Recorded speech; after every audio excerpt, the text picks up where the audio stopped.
To God. கபடற்றவர்களை காக்கிறார். தேவ பிள்ளைகளான நாம் ஒவ்வொருத்தரும் கள்ளங்கபடம் இல்லா மனசோட இருக்கணும்னு தேவன் விரும்புறாரு. இஸ்ரவேலர் வம்சத்தை அழிக்க நினைச்ச பார்வோன் சிப்பிரால் பூவாளுங்கிற மருத்துவச்சிகளை கூப்பிட்டு டெலிவரி பார்க்கும்போது ஆண் பிள்ளை பிறந்தா கொல்ல சொல்லி ஆர்டர் போடுறான். ஆனா தேவனுக்கு பயந்த மருத்துவச்சிகள் ஆண் பிள்ளைகளை கொல்லாம காப்பாத்தினதுனால இஸ்ரவேலர்கள் பழுகி பெறுகிறாங்க.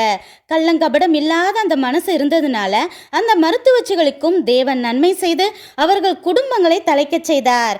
அதே போல மிரியாமும் தேவத்திடத்தில் உள்ள தன் தம்பியை காப்பாத்த பார்வோனுடைய மகக்கிட்ட தைரியமா பேசி கள்ளங்கபடம் இல்லா உள்ளத்தோட நடந்து கொண்டதால அவளை பின்னாளில் தீர்க்கதரிசியா எடுத்து தேவன் பயன்படுத்துறாரு. அவளும் கடைசி வரை அந்த மேன்மேலே நிலைச்சிருந்தா.